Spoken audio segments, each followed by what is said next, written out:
The secrets of the toy industry. Here, Jason Shea, a toy entrepreneur and expert in the field. Every product we develop is really inspired by some of the real life experience that we have with our son. 60% of all toys last year were sold on Amazon, which is incredible. Be passionate about it because it's a road, it's a journey. Like when you have an idea that you think is like gonna somewhat like change the world, make things better, I'd say go for it. We'll guide you through the enchanting world of toy design, marketing, and manufacturing. Now let the unboxing begin. Welcome back to another episode of Toy Business Unboxed. Today we have a guest. His name is also Jason, and he was a producer for over 20 years in both film and also commercial media, who have turned his passions in storytelling skill toward board games publishing. And through his studios at Mentha Designs, he has brought players titles like Cantankerous Cats, Sock Life, and many other very interesting and fun games throughout his companies. Always a focus was creating meaningful and inclusive play. So thank you so much for joining us on the podcast today. Thanks, Jason. So first of all, if you don't mind sharing with our audience your journey so far, what inspired you to move from like working in films and industry to board game publishing? That's a very different industry, I assume. No, that's a great question. It's a great place to start too. It's just basically a lifetime of game design, not just playing games, not just making games, but also constantly living in that headspace of mechanics and simulationist sort of ideas and how to create experiences, bringing things together, having large mechanical exercises, both in groups, by myself. I've always done that. And I've always gamified, even with my previous career. I've always gamified my workloads, my tasks to optimize performance, to embolden other people who are on the team or having a better experience. There's always been a game aspect to it. So even in like my dungeon mastering, especially, a buddy of mine, an editor I worked with for years, says, "Wow, it makes sense that you're such a good dungeon master. You're so used to telling people what to do all the time." I'm like, no. That's not what it's about. That's not what it's all about. I'm not there to orchestrate or tell a story. I'm there to engage, and creating experiences, even in a little tiny small box that you might sell on through crowdfunding or something, is the gateway that I've always been drawn to. I see. And can you kind of go back to the history of the company and let's talk about the first game you ever designed, because you have designed many different games over the years as well. I have. The original founder of Mentha Designs was a gentleman named Avon Gonzalez, who had helped me in various capacities deliver one of my own games. And they had very dissimilar skill sets. And at one point, we just felt that a synergy would be great. So I joined up with him in Mentha Designs, and we effectively relaunched early this year, maybe late last year. Oh, okay. When I had full agency and interest to go completely full time into the board game industry, and we're still in a transition phase. I feel, but I jumped in with both feet. We got all of our games back on deck for the most part, or in the process of doing so. So creating that machinery was something I was very, very familiar with, and bringing the skills over from film and commercial into board game publishing seemed like a pretty organic thing. It's a difficult industry with a lot of moving parts. You often find yourself toiling alone, or at least divorced from large teams until you absolutely need them. So starting business, building up, running complex production machinery, and then wrapping it all out was something I've been very familiar with. So the board game lane seemed like both a logical place to go and also something that I'm very much interested in. I see. Sounds like there's a little bit of crossover between the industry as well. What would you say are some of the skill sets that you learned from the film industry that you feel like is also very relevant for the board game industry? Well, the learning new things is one of the biggest kind of crossover sort of skill sets. Like in film and commercial production, is you could be in the game for many decades, but for expensive, big, complicated jobs, you're always going to be doing something different. You're always going to be working with a different team. You're going to be navigating different personalities, and you're going to often have to find different strategies to solve the same problems. Yeah. From a very minute level to a very sophisticated level, you're always looking to refine your processes and again find new solutions to old problems as markets change. As I mean, COVID was a perfect example.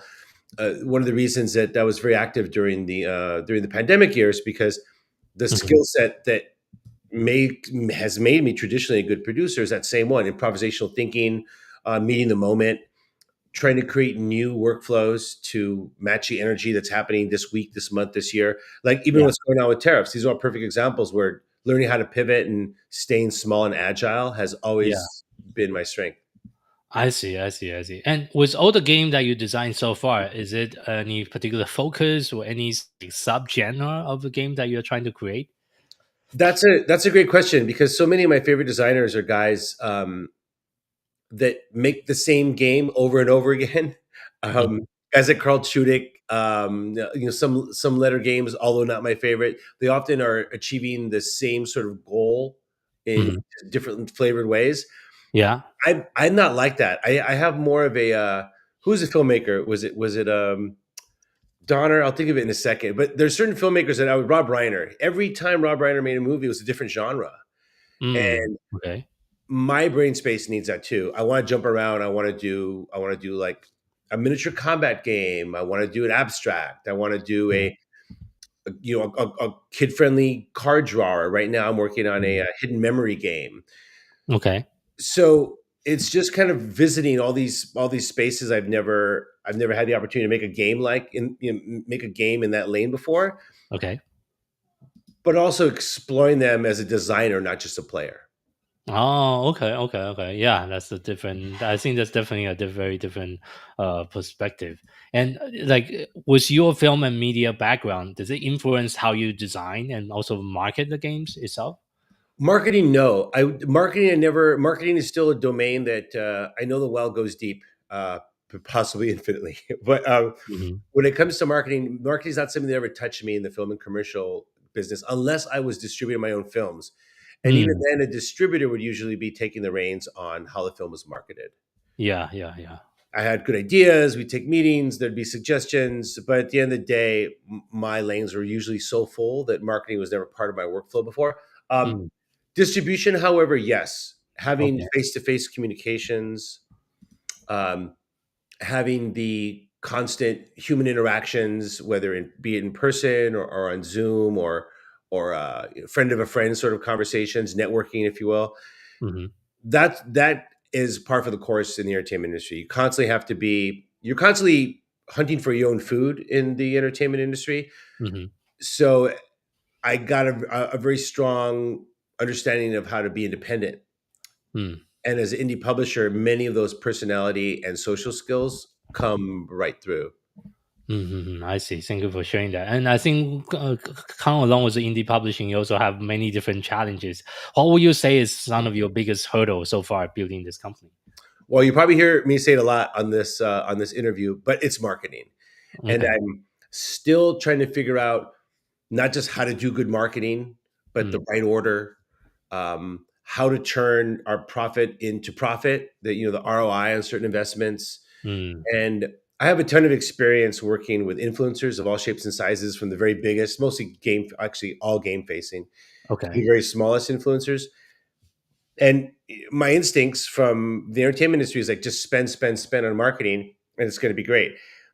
But you don't always have the. I don't since I'm independent, as an independent publisher, no longer independent producer. Nobody's hiring me to make board games at the moment, nor am I seeking out that sort Mm. of work. We're just developing everything internally. Yeah. And as a result, it could sink our ship if we were to dump a bunch of money in the wrong lane. Yeah. True. And Hmm. that was one of the first hard lessons I learned in crowdfunding, was just because somebody is famous or has 100 million followers for automotive repair doesn't mean they're going to want to buy a board game. Or if you have Mm. a board game audience, it doesn't mean they're going to want to buy your shoes. That was a hard lesson early on when I first started, because before I took the helm at Mentha, I Hmm. was publishing as a side hustle just for fun. I had Yeah. published 7 games before I came to not self-published necessarily. Hmm.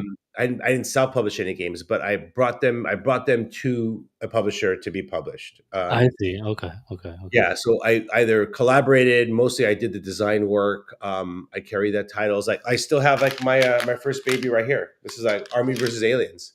Oh, okay. Okay. That's one of the first games. Yeah, that's one of the few ones I even have my hands on right now. It was a dice chucker for children, and it still tickles me. You can't get it anymore.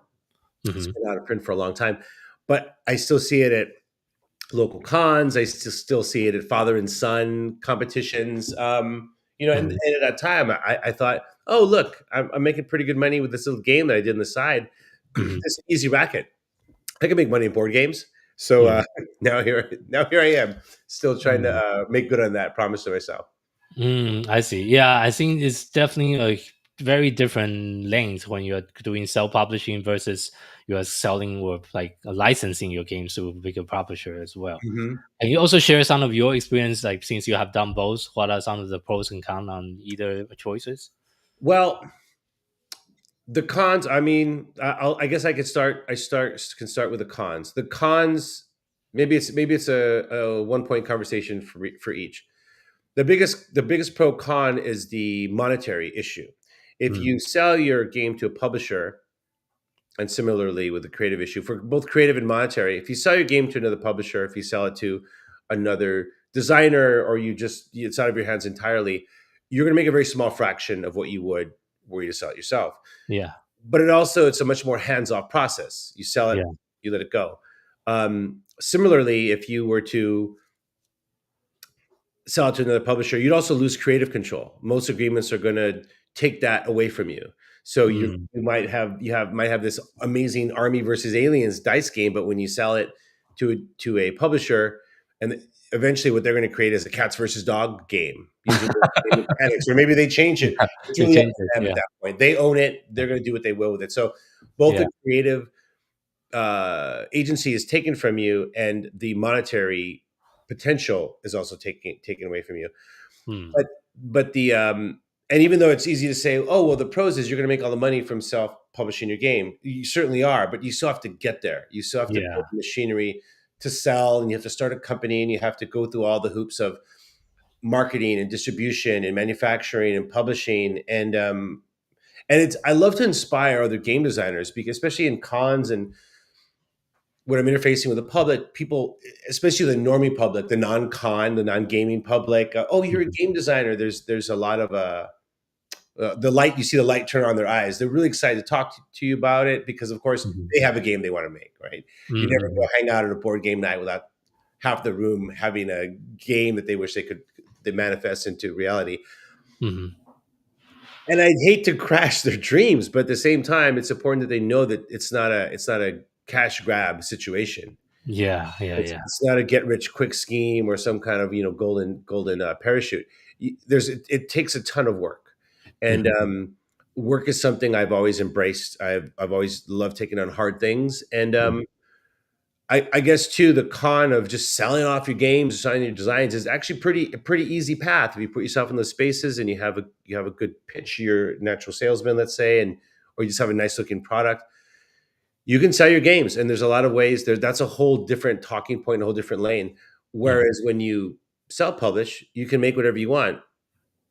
That comes with its own set of parameters. If you're making mhm, a game that's unsellable, mhm, if you have some abstract game about growing plants that's using plastic pieces that you can't afford to manufacture, that might be a problem. mhm. You might be chasing your passions, but you don't have a way of you haven't found your audience, or you may realize that the audience you thought would be there for your game simply isn't. Yeah, that's a very good point. I would just look at it as like any running any other real business. It's a lot of different aspect. Instead of just designing, there's financing, there's accounting, there's logistic on getting the product made, and also make sure the quality control is there. Then you need to market it after you receive it. So there's definitely a lot more steps. Sometimes when people are first jumping into it, they are not expecting all the work they think is Yeah. easy on the surface, because that they just see people when they are successful, but they don't see the hundreds of hours that's happening behind the scene to make sure the person get to that point. So Or even the cost of running a business, or the daily grind of running a business, the non-fun parts. Uh, mhm, I've talked with a lot of folks, a couple of investors in the past that wanted to do board game cafes. Hmm. And they'd Yeah. often say, well, hey, listen, you could run the cafe. Maybe I could pitch in, or we could have some version of a kind of cheap labor situation that'll help us cut the cost down. And I know in the back of their minds, they're thinking, this is going to be really fun to run a board game cafe. I'm going to be able Mm. to go there and play games. And here, I have a board game collection, Jason, use that. We could start the cafe with that stuff. And I always go back to them and say, listen, if washing dishes and taking orders and dealing with customers and running a kitchen, it doesn't taking out the trash at the end of the night. If those things aren't exciting to you, you should stay away from running a board game. Also, because you're dealing with food and customers and humans, and Yeah. if it's just Yeah. coffee, that's going to be the front of the house experience that you're Yeah. going to have to jump through all those hoops before you get to the point of maybe you have plenty of energy on a Tuesday night and you get to play a board game. You Mm. got to really kind of love what you do. I happen to love running businesses. I've always, Mm. every time I create a film or commercial, we always create an LLC entity, or Mhm. a lot of times in California, it'd be an S corp, depending on the goals of the executive interest. Sometimes Yeah. that's me. And you start a company, you staff it up, you do all the paperwork, you build all of the architecture to run that company, and you create Mhm. your project, you deliver your project, then you close the company. And I do that for nearly every single project. Traditionally, I've done that for almost every single film or commercial project that I would produce. Oh, that I didn't know. That's very unique to the film industry, I guess. So It, every it single project requires its own business entity? It is, and that's for a lot of good reasons. Primarily Okay. for liability. One of the reasons the LLC tool even Oh, I exists, and see. the way it's expressed in the businesses in California, is in case you set something on fire, you crash your stunt bus into the mall. Like crazy things Mhm. can happen when the rubber Yeah. hits the road with big productions, big Yeah. feature films, big commercials. And if Mhm. you're not protected, you can run afoul and really compromise your I say product, but your project. Mm. And then once a project is sold, ideally sold and distributed, that's a wrap, not just in terms of the physical production, but you finished it in post and you've delivered it to your client, or it has the end goal that you set. Then you close the company down, Oh, okay, okay, and okay. you just Very do interesting. that over and over again, I every got single you. time. So I probably opened and closed 50 or 60 companies, Oh, that's a lot. mostly for others. Usually Yeah. when I open a company, I it seems so wasteful. But if you have the kind of career where you're going to be hopping around like that, it's the best approach, because it's a Mhm. no strings attached approach, and then um, you get to walk away without having to run 30 LLCs. Mhm. Right? Or That's having to run difficult. five Yeah. S corps, Yeah, that's a lot. whatever that looks like, and that's still a Mm. practice. Even though a lot of the a lot of facets of the entertainment industry have changed, especially in most recent years. Mhm. That's still a very common best practice. Mm. I still did. I did two short films and a feature in 2024, and they all had their own company open Own and closed. company. Yeah, each time. Yeah. I see. Okay, very, very interesting. So, and I know with your background, you're really good at storytelling with all the film experience. How are you bringing some of the storytelling element into all the different games that you're publishing currently? Well, this is an important talking point for me, because I'm an enabler of other creatives. Even though I do feel that producing can be uh, very creative, and game design certainly can be very, very creative. Dungeon mastering can all be creative pursuits. It's different from being a storyteller. Hmm. So if I hire a writer to write a script and I hire a director to direct the project, I'm not really telling a story. I'm enabling others. I might be bringing that story to life. I may find a script that has a fantastic story and help bring that to life, but I'm not telling the story any more than a book publisher would be in my Hmm. mind. That might sound a little bit modest, but I've taken the same mantra to board games. Like for me, if Hmm. I can put a story into a game. Cantankerous Cats is a perfect example. Look at these amazing cards. I don't have a box to show you. Like there's a lot going on here, right? There's a cute Yeah. cat. There's he's coughing something up. There's a human foot about to step on some poop. But at the end of the day, those stories are going to be told by the table, not by Hmm. me. Hmm. The way the cards come out, what players decide, the agency they have at the table. For me, it's taking that concept to final and enabling the table and the players that sit there, that magic circle energy to start happening. That's where the stories come from. Similarly, I also push back on this idea that dungeon masters are storytellers. I think the best dungeon masters are not storytellers at all. They're not there they're not writing scripts. They're not trying to get their three act structure to execute properly. What you should be doing is you should be collaboratively working with the people at the table to create a shared experience. And that shared experience in the case of role playing should be experiential. They should be experiencing their character in the context of the world. In a board game, you want to evoke that same sort of idea that, you are a cat, you live in a house with your human. Once you have a player wrapped into the theme, a theme can do a lot of heavy lifting in a game. And I think most gamers will have experiences of games that they're aware of aren't very good, but the experience of being in that space is so nourishing, entertaining, inspiring. Now, certainly, I'm not saying any of the games that Mentha Designs aren't good. We have a pretty high bar. But at the same time, we understand that our games start and stop at a player's experience, not with some kind of story that they've got to read up on before they begin the game. Okay. That's a very interesting perspective, and thank you so much for sharing that as well.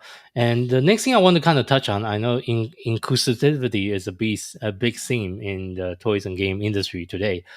How do you apply when you're designing different games for more diverse players, including like people with special needs? Well, let me cover the special needs beat first. It's something that always comes up. It really depends. The way you approach special needs for us is going to be very different if we're doing an abstract game versus us doing a game with a heavy amount of verisimilitude, where it's actual characters and objects in the real world, for example, right? Like Thug Life was a game that I made that was a very literal looking and feeling game. But shapes is something that we always lean to. So the idea, you might have a pile of tea, but for somebody who's colorblind, you might have black tea and green tea and yellow tea, but having diamonds, circles, and squares, that's going to communicate to somebody who has a color blindness. And there's other things too, including tactile awareness, like using different sizes of cards is something that I love. Something I love to do. Iconography is something that I'm almost to a fault. I try to create iconography that almost makes this easy access hieroglyphic system where you could learn visually. Okay. So, if you have dyslexia, or if you have, even the color blindness aspect, you could actually, the shapes of the symbols, the positioning of the symbols, the UI, super, super important.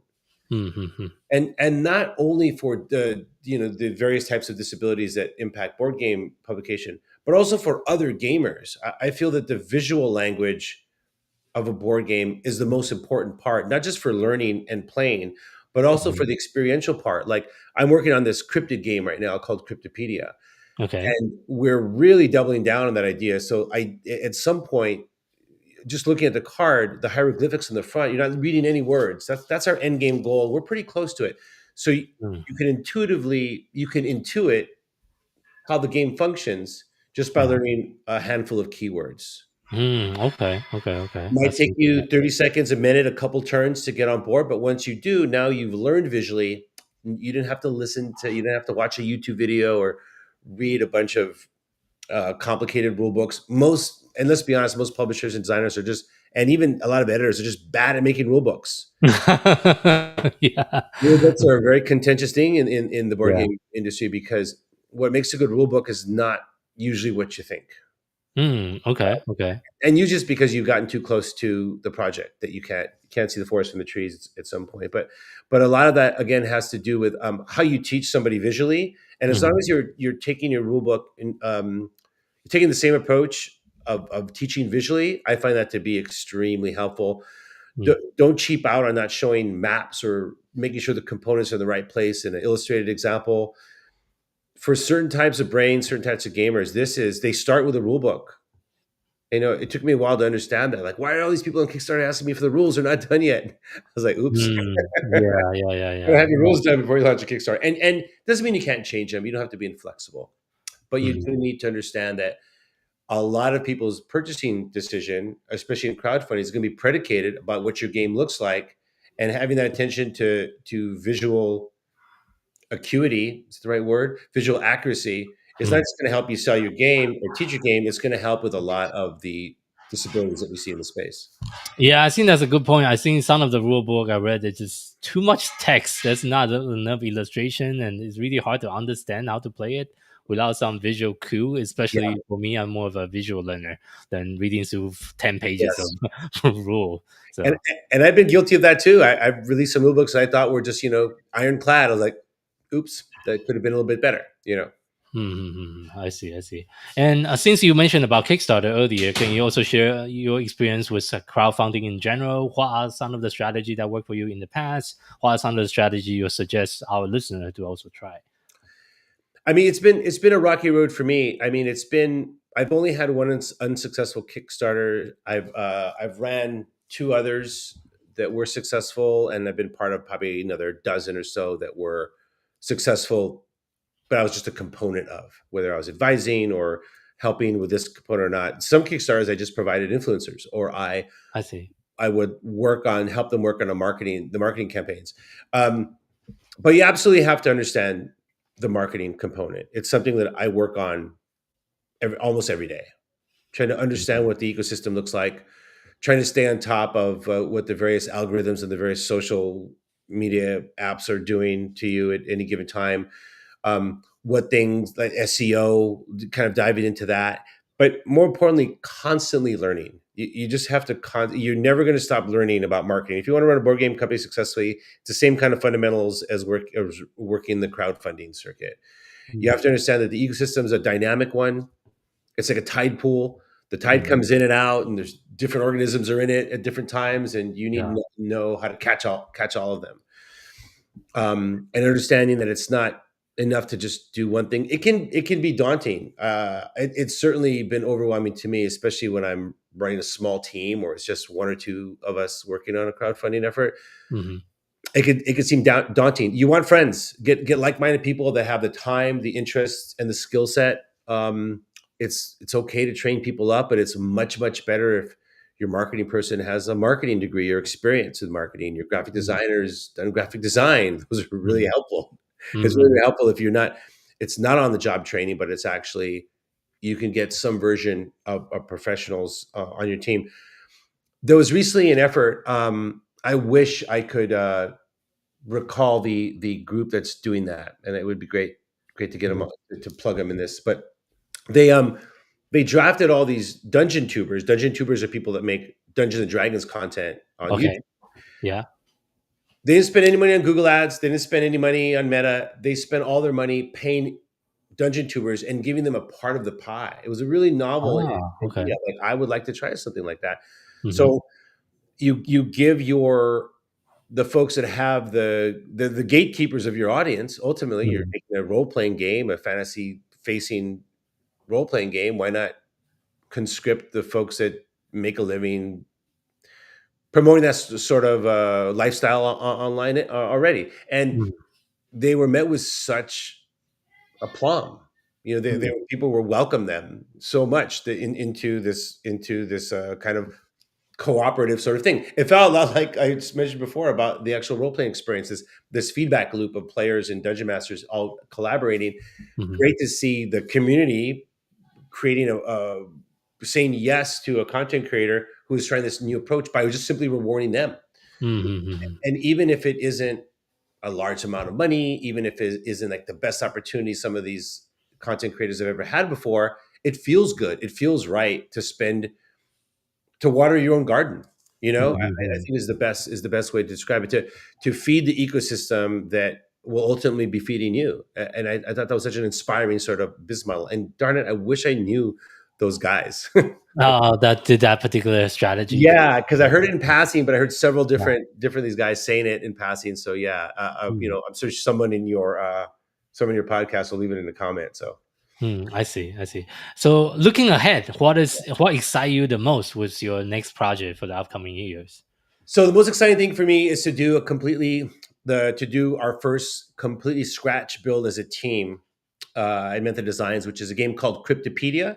It's kind of a combination between the card game of concentration, trying to find matching pairs, and Sushi Go, like this light sort of, Oh, okay. but rather than a hand drafter, it's a table drafter. So you're looking at secret information, you're then hiding it from others, trying to remember where they went, and eventually you're going to catch cryptids. You're going to research cryptids by exploring strange spaces. So it's cryptid themed.